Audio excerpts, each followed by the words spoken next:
much for your attendance at this presentation, Memories of Imprisonment at Heart Mountain with Sam Mihara. I'm Yuki Ayukawa, a Japan Outreach Initiative Coordinator at Global Engagement Office. I'm hosting workshops and activities to promote learning about Japan across Wyoming, and I hope to build more friendly and strong relationship between Wyoming and Japan.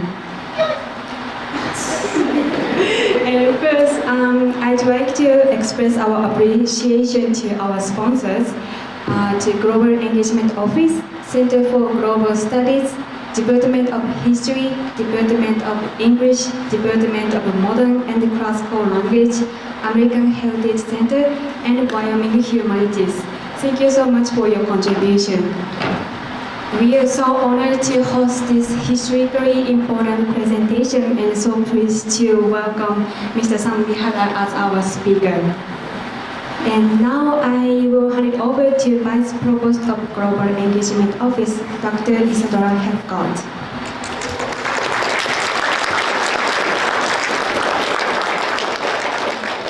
Hi everybody, and welcome. And welcome to all of those of you who are joining us in Zoom. Thank you for being with us today. As Yuki mentioned, I'm Isa Helfgott. I'm the Vice Provost for Global Engagement and a proud member of the History faculty here at the university. It's just an extraordinary thrill to welcome Mr. Sam Mihara back to the University of Wyoming.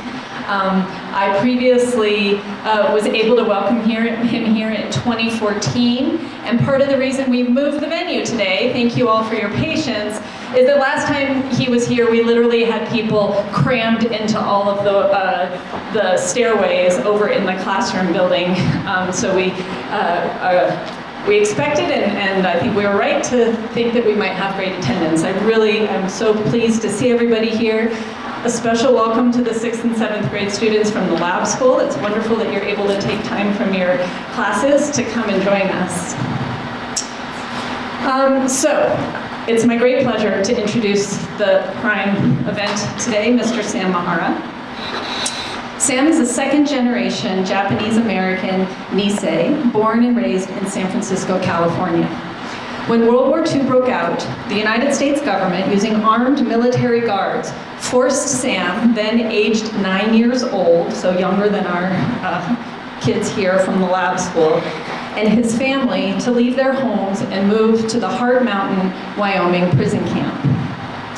Sam and his family lived in one room, 20 by 20 feet square, in a barrack for 3 years. After the war ended, his family returned home to San Francisco. Sam attended Lick Wilmerding High School, the University of California at Berkeley for his undergraduate, and UCLA for graduate school, both where he earned engineering degrees. Afterward, he was employed at Boeing, where he became an executive on space programs, and I suspect he would be willing to answer questions about that later too, for those of you who are interested. Following retirement, Sam changed careers. He became a national speaker on the mass injustices in the United States. He's visited many federal prisons, including today's detention facilities for undocumented immigrants. He helped with the education and preservation of the Hard Mountain Historic Prison Site in Northwest Wyoming. He's a frequent guest lecturer at national history conferences, UC Berkeley, UCLA, Harvard, Columbia Law School, the US Department of Justice, and the US Congress.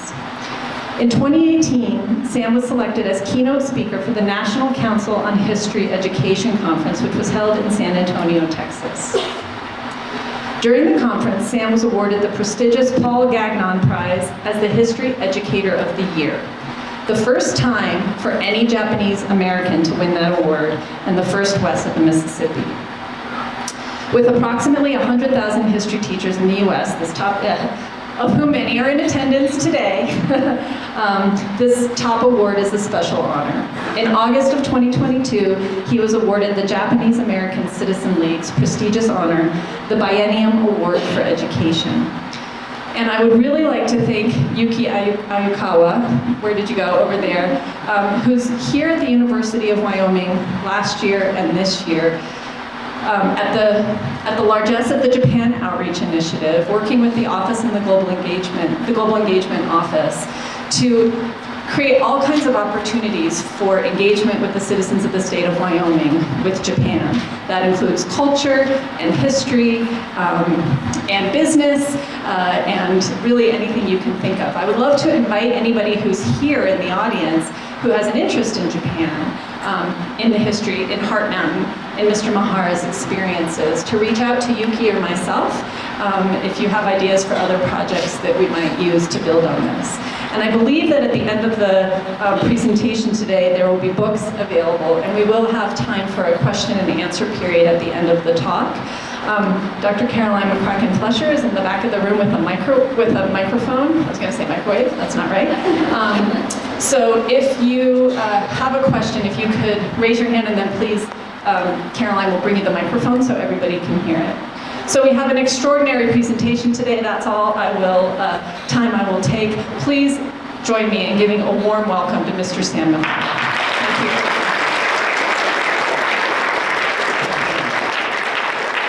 Very much. Can everyone hear me in the back? Okay, great. Thank you very much. I appreciate the honor. I also want to give credit. Is that anybody here from the Wyoming Humanities Organization? Raise your hands. Oh, there we go.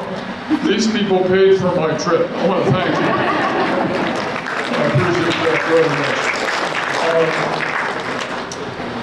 I'm going to tell you a story.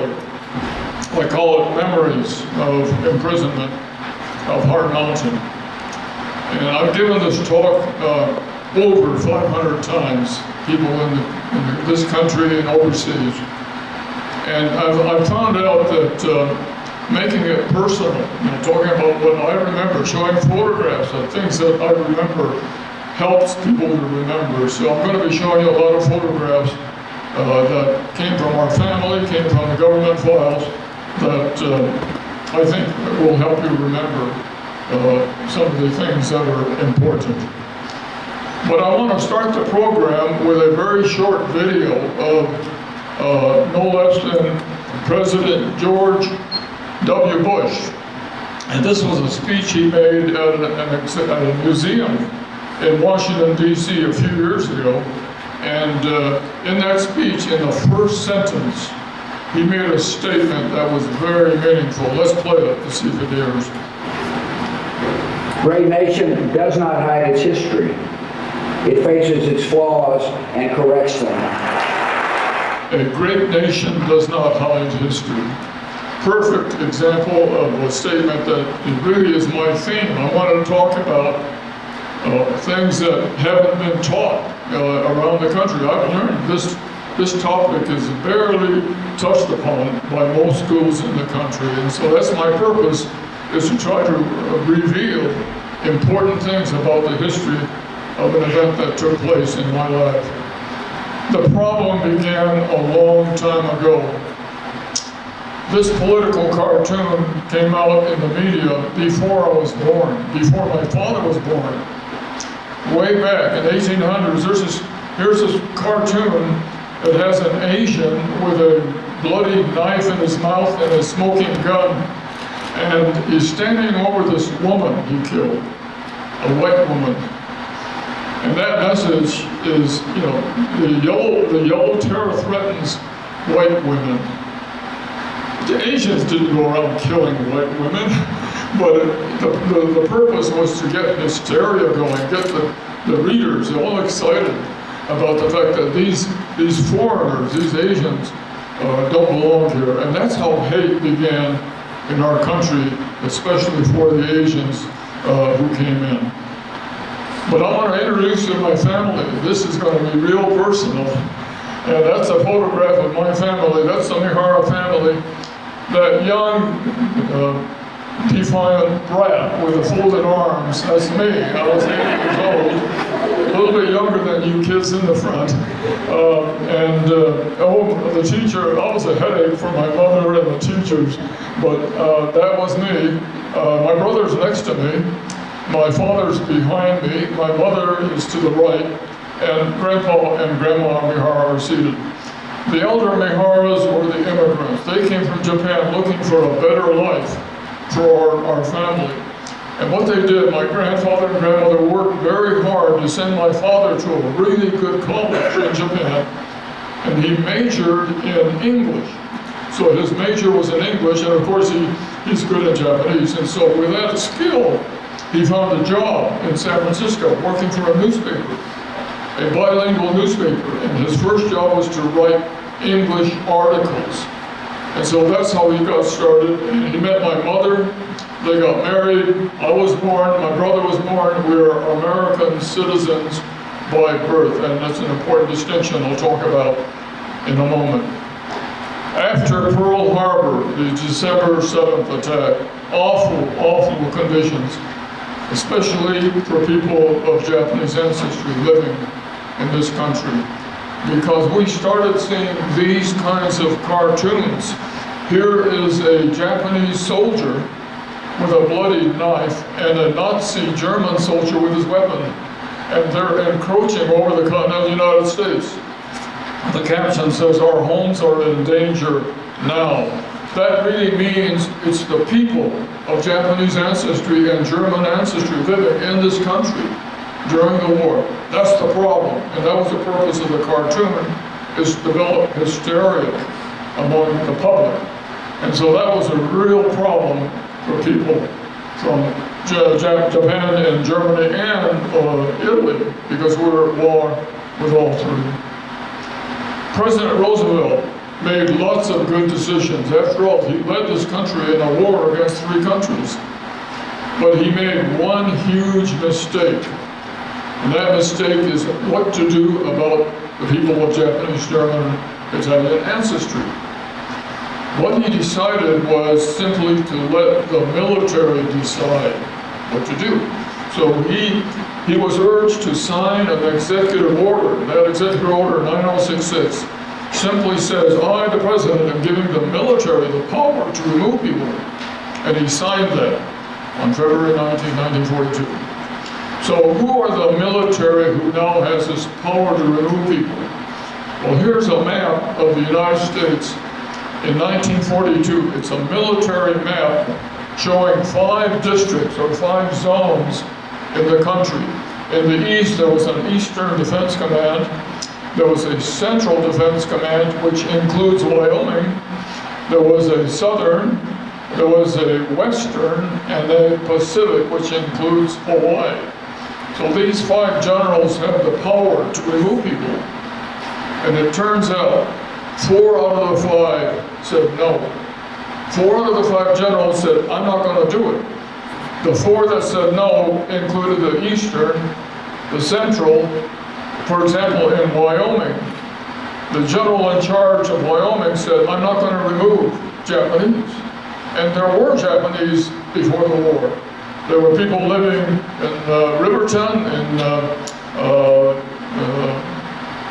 what's that other town in the south? Anyway, several towns, Evanston and some others, workers and farmers who work there. And so the general said, "No, you people can stay put. You don't have to move," even though there is a prison camp for Japanese in northern Wyoming. So as a result, the people of these ancestry didn't have to move, except the one general in the Western Defense Command. His name is General John DeWitt. General DeWitt hated Japanese. He did not hate Germans, he didn't hate Italians, but he hated Japanese. And it came from his background. Most of his career was spent fighting the Japanese. As a result, he had built up this hate, and unfortunately, he decided it shall be only the Japanese to be removed from the western states of California, Oregon, and Washington. So that sealed our fate. That one general who made the decision to bring Japanese into camps like in Wyoming. What's evidence of a person who hates Japanese so much? Here's a photograph of children who had mixed parents. That is, one of the parents was Japanese, the other parent was non. In those days, it was popular to have children with mixed parents raised in an orphanage, like Little Orphan Annie. And so there were these children who were placed in orphanages in Los Angeles, San Francisco, and Seattle. And General DeWitt found them, and he ordered them to prison. Look at the third row. These are babies being held by guardians, Japanese guardians. All these kids were sent to this one camp called Manzanar Camp in California. So as a result, it's clear evidence of the degree of hate this one general had, such power given to such a person, resulting in our imprisonment. Those days, there was a very popular photographer, a skilled photographer by the name of Dorothea Lange. And Dorothea was really good at taking pictures of people. And she took this photograph of what's called a migrant mother. This was a family of a farm worker in California. And her job was to show how people felt about a condition. And in the Great Depression, it was a really tough time for putting food on the table. And so she took this photograph. It clearly shows the family is in deep trouble. And with that skill of taking pictures of people, the government said, Dorothea, we want you to go to San Francisco and start taking pictures of Japanese people in the process of our removing them. So they gave her one instruction though, one requirement. Do not take pictures that are embarrassing. Don't take pictures that are mean. Don't take pictures of guards with guns. Don't take pictures of barbed wire fences and guard towers. But it turns out Dorothea doesn't take orders. She takes pictures she thinks are going to be important historically. And you're going to see some today in my talk. The first set of pictures she took, she came to my town in San Francisco. She came to my neighborhood in San Francisco. And she started to take pictures at my school, my grammar school. And so these are my buddies in my grammar school. These are fourth grade kids. And all these kids are my buddies in my class. The guy with a striped t-shirt, he went by the name of Hisashi Kobayashi. The problem we had was our parents gave us these really fancy Japanese names that are hard to pronounce.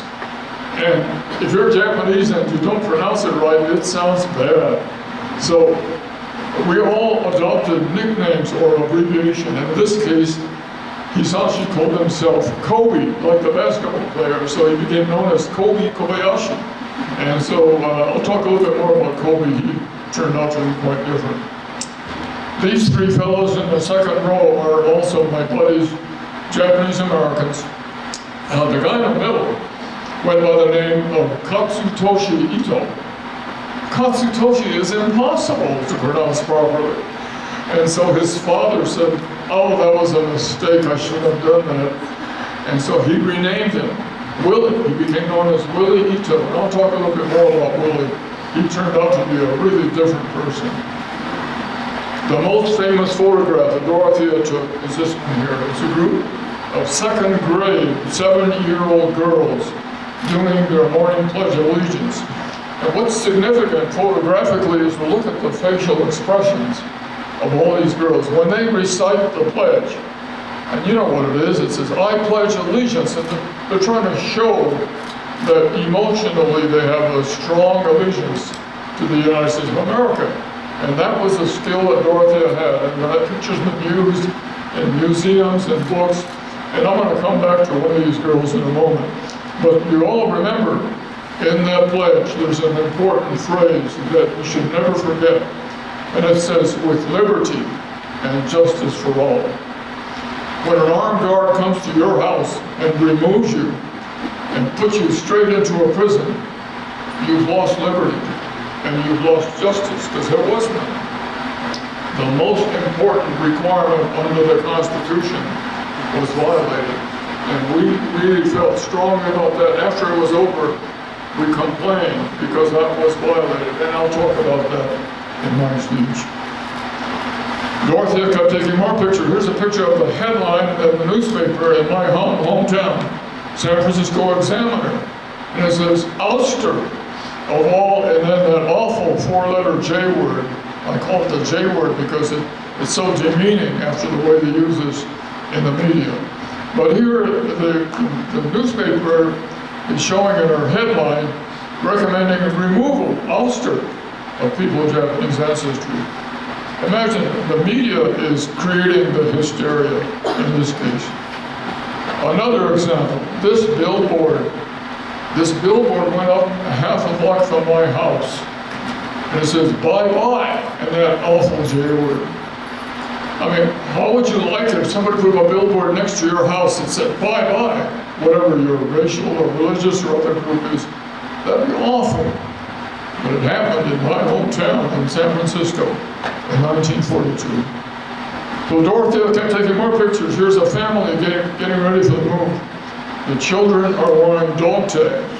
And the dog tag has your name and a prisoner number. I had my name and my prisoner number on it. The government gave me a prisoner number, even though I didn't commit a crime. But they decided to identify everyone with a prisoner number. This is one of the most embarrassing photos that Dorothea took. It shows an armed guard doing a body search on an elderly lady. And he found none, so he put her on the bus. Behind the lady, there's a young child who's also getting a body search. I'm somewhere in the background waiting my turn for the body search. But that's an example of the really inhumane conditions during the time they removed us at that time. Thanks to Dorothea for her courage on these pictures. Not everyone agreed to go. One example, a fellow by the name of Fred Korematsu. Fred was Japanese American, a little bit older than me. He decided, I'm not going to go. And what he did was he hid. What he did was he went to a special doctor, a plastic surgeon, and he gave him instructions, make me look white. And he also changed his name. The picture on the left is before surgery, and the picture on the right is after surgery. He still looks Japanese. So his employer called him, and he said, you're not who you say you are, because he changed his name. He said, you're Japanese. And he went to trial. The trial said, you're guilty, you must go to prison. And so he was sent to a prison. The Supreme Court took it up and agreed that Fred violated General DeWitt's rules and was ordered to stay in prison. So a very, very unfortunate case of a person who resisted going to the prison. So we all got on the buses to get on the trains. Now the trains are surrounded by these guards, making sure that we get on the trains. And we're on the train initially to go to a horse race track, because we were held in horse race tracks for 3 months while they were building the permanent camps further in. So these horse race tracks were temporary, but I remember being there for that short time. And then the trains came to pick us up to take us to the long-term permanent camps. Here's a map of all the camps in the country. Those little dots on the left in California are those horse race tracks. The big triangles in the middle are the major camps. There are 10 of them. There's one here in Wyoming called Heart Mountain. There's one in Idaho, one in Utah, one in Colorado, 2 in Arkansas, 2 in Arizona, and 2 on the eastern slopes of the Sierra Mountains of California. So that made up the 10 camps. They were huge. They averaged about 10,000 people per camp. The one at Heart Mountain, we had 12,000. Very, very large.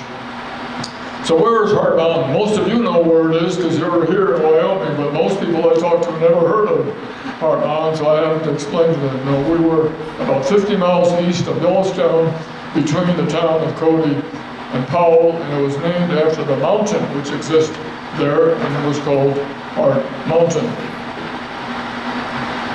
This is the plan for the camp. It is a big, big facility, 30 blocks. Each block had 24 barracks, and each barrack held up to 25 people. This was, at 12,000, it was the 3rd largest city in Wyoming at that time, after Cheyenne and after Casper. So it shows you how large of a facility this was. Many workers came from all over the country to build it. They were mostly carpenters because it was made of wood. And here's what it looks like, the finished product. In the background, you see the mountain. It's shaped like a heart. That's where it got its name. On the left, you see part of the 450 barracks. And they're black because they were tar paper covered.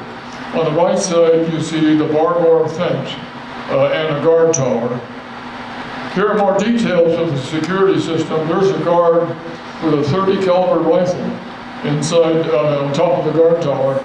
The middle photo has the details of the guard tower with the floodlights. And on the right side, there were signs along the fence in English and in Japanese.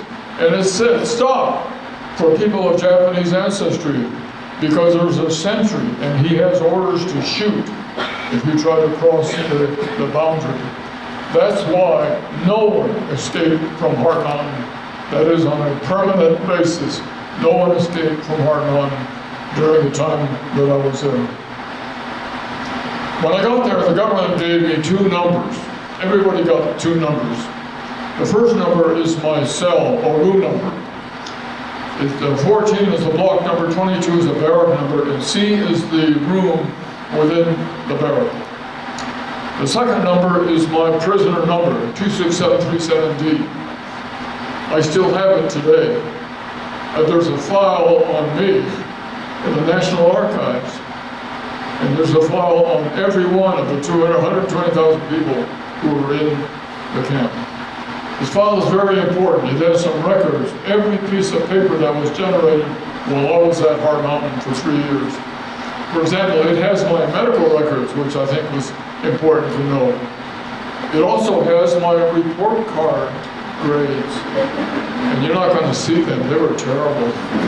But it was a complete file, and it still exists today. It's only available to relatives of people who were in the camp. So sometimes in my audience, I'll have somebody say, "Oh, I didn't know that, how do I get it?" There's a procedure to get it from the National Archives, and I'll be happy to do that. If anybody here knows of somebody who's a relative of somebody in the camp, get a hold of me and I'll be happy to show them how to obtain a copy of those records. This is a copy of, this is a plan for the barrack. 6 rooms in each barrack. The end ones are the smallest. The next to the end ones are the biggest for 7 people. And the middle ones for our medium size, like the one in red, is where my family was. So my parents and my brother and myself, there are 4 of us in that room, 20 by 20. Here's what it looked like when we got there. The inside was very simple. There was no drywall, no inner wall, no insulation. All you're looking at was the inside surface of the outside wall. And like a storage shed, there was no electricity, no water in the rooms. So really, it was a very, very depressing condition when we arrived. Here's a picture of my family in front of the barrack. That's me in a white shirt, my brother in a sweater, my mother standing on the left, her 3 sisters, and an uncle.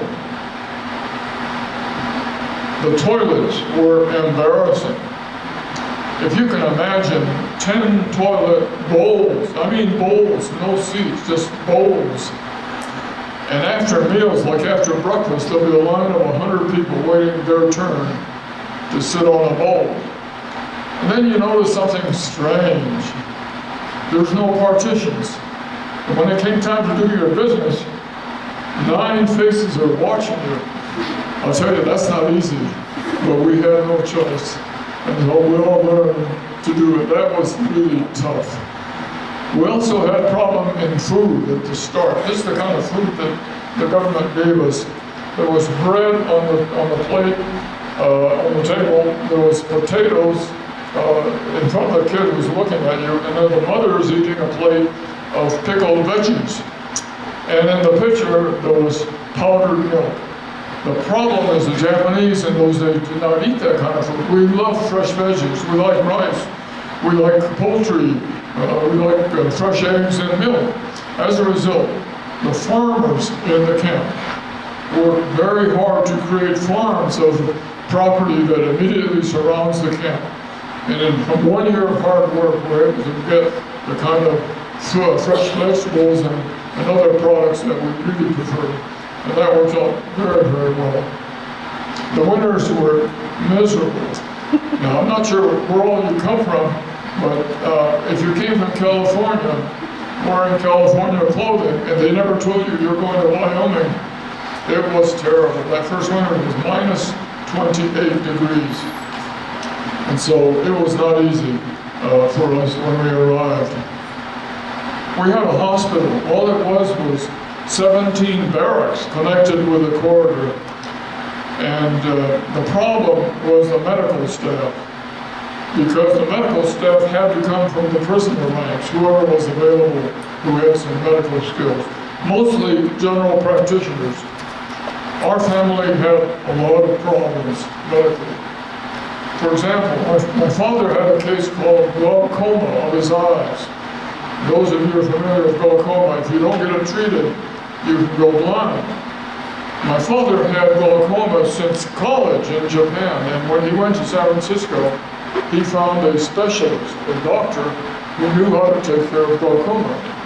So he was able to see until he came to Wyoming. And he was put into the camp, and quickly found out there's nobody at the camp who knows how to take care of glaucoma. And General DeWitt would not let him go back, even for a short visit, to see his doctor. As a result, my father became blind in the camp. Never saw again. That was a disaster for our family. But that wasn't the worst, although it may seem bad. The worst in our family was Grandpa. Grandfather died. I watched him in the hospital for 3 short months until he looked terrible. He was down to skin and bones. He looked awful, and he passed away. I got a hold of his medical records a few years ago.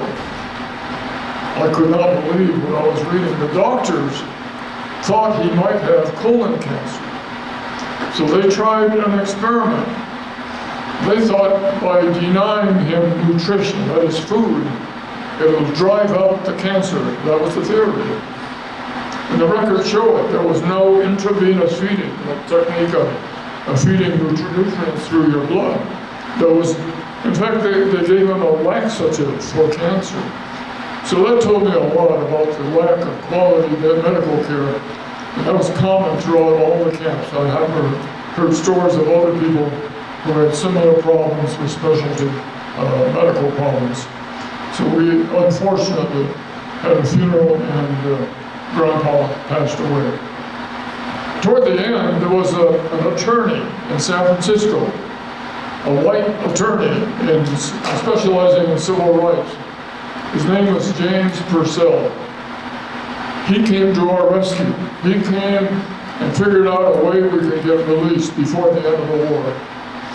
What he did was he found one person, a Japanese American, a lady by the name of Mitsuo Endo, and he filed a lawsuit against the government saying, you cannot do that. You cannot put an American citizen who is loyal into a prison and held for 3 years. And he demanded the government be required to let her go and let the rest of the Japanese Americans go who are considered loyal. The case went to the Supreme Court. And guess what? The Supreme Court had decided 9-0, unanimous, let her go, because it was unconstitutional. So after 3 years, finally, the Supreme Court then gave the instruction to the government, let her go and let the rest of the people go who are considered loyal. And that's how we got out. That's how we were able to close the camp. The trains came to pick us up. And the government decided to get rid of the camp. They took all 450 barracks and they sold them all for $1 apiece to potential farmers and gave away the farms in lottery system. And as a result, the entire area that used to be the prison are now covered by farms. If you go to Harmon today, you look at the field and you'll see nothing but farms. That's where the 450 barracks used to be at one time. When we got home, life was terrible. The hate was worse than when we left.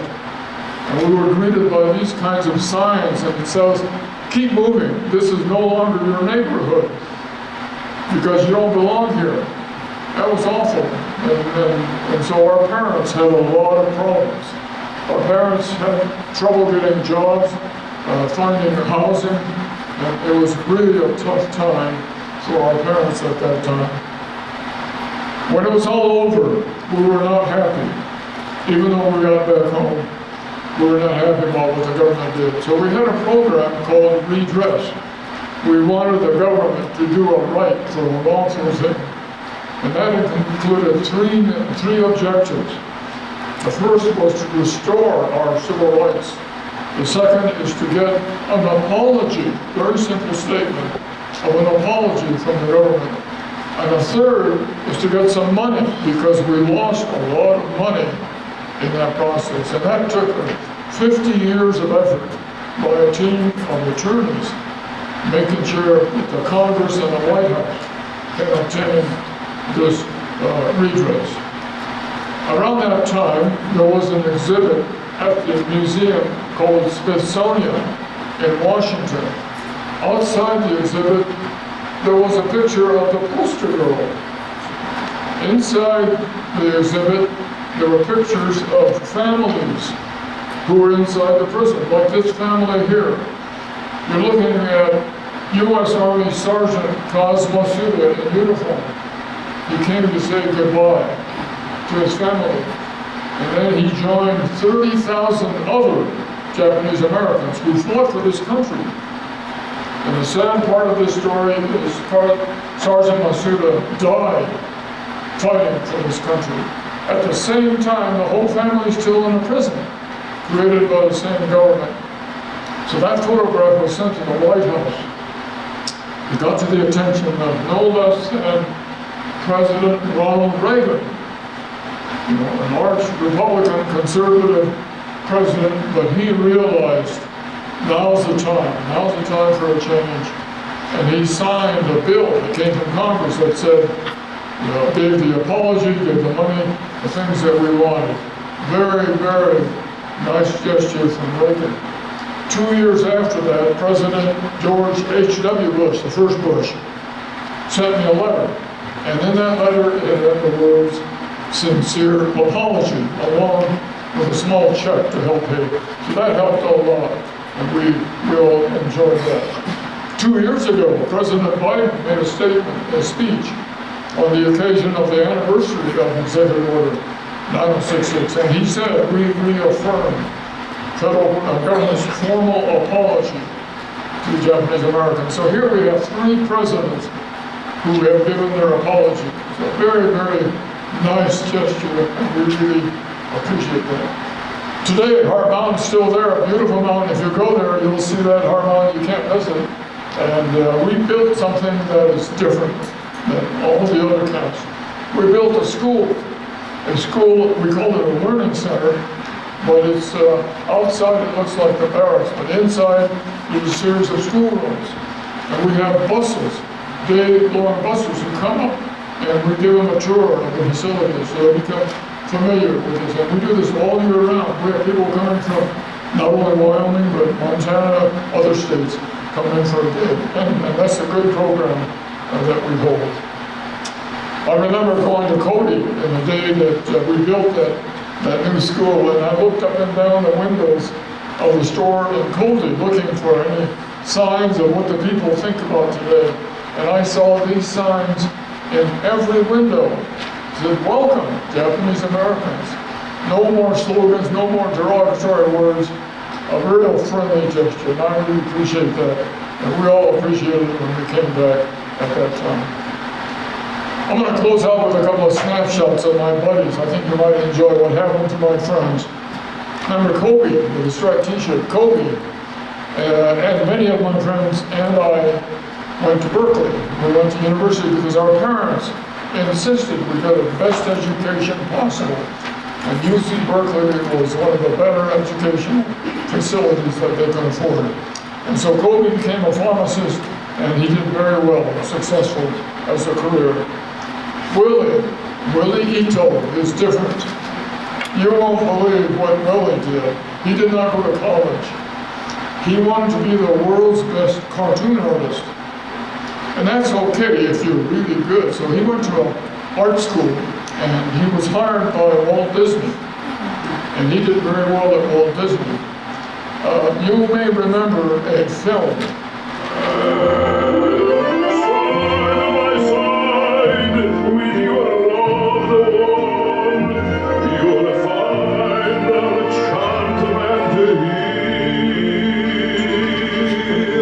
Because of smiling. Lady in a Tramp, remember that? Willie was the artist. Willie made Lady in a Tramp. Amazing fellow. He has such skill in doing that type of work, so we really are proud of Willie. Another lady, a friend of mine, a lady named Toshi Ito, she had a family. A young Master Ito turned out to be somebody that a lot of you will recognize. His name is Judge Lance Ito of the O.J. Simpson trial. Lance is a real nice guy. I see him once in a while. Nice guy outside the courtroom, but he's okay. I went to Berkeley, I went to UCLA grad school, majored in engineering, Harvard with the Boeing Company, became a rocket scientist, and helped develop rockets that put up a lot of satellites into orbit. But I retired after 42 years at Boeing, and I really enjoyed my career. But I turned to speaking, and I became a speaker, educating people like I'm doing today. And I just finished over 500 speech to classes all over the country, and even Europe and in Far East, so I'm really enjoying what I'm doing. But there is one person that I think you might be interested in, and that is the poster girl. Whatever happened to that poster darling image of Dorothea Lange? Well, she grew up. She looks more like this today. Her eyes are the same. The nose is the same. She calls it a Japanese nose. And she changed her name. Her first name used to be Hideno. She changed it to Helene. Her last name used to be Nakamoto, typical Japanese name. And she changed that to Mihara. We've been married for 70 years. So, she did not know that at the time. She never knew Dorothea Lange and her poster girl, but one of our relatives saw her picture at a museum, and that's how we found out. I'm going to conclude with an important thought, and that is why. Why did these prison camps exist in the first place? And the answer is, I told you.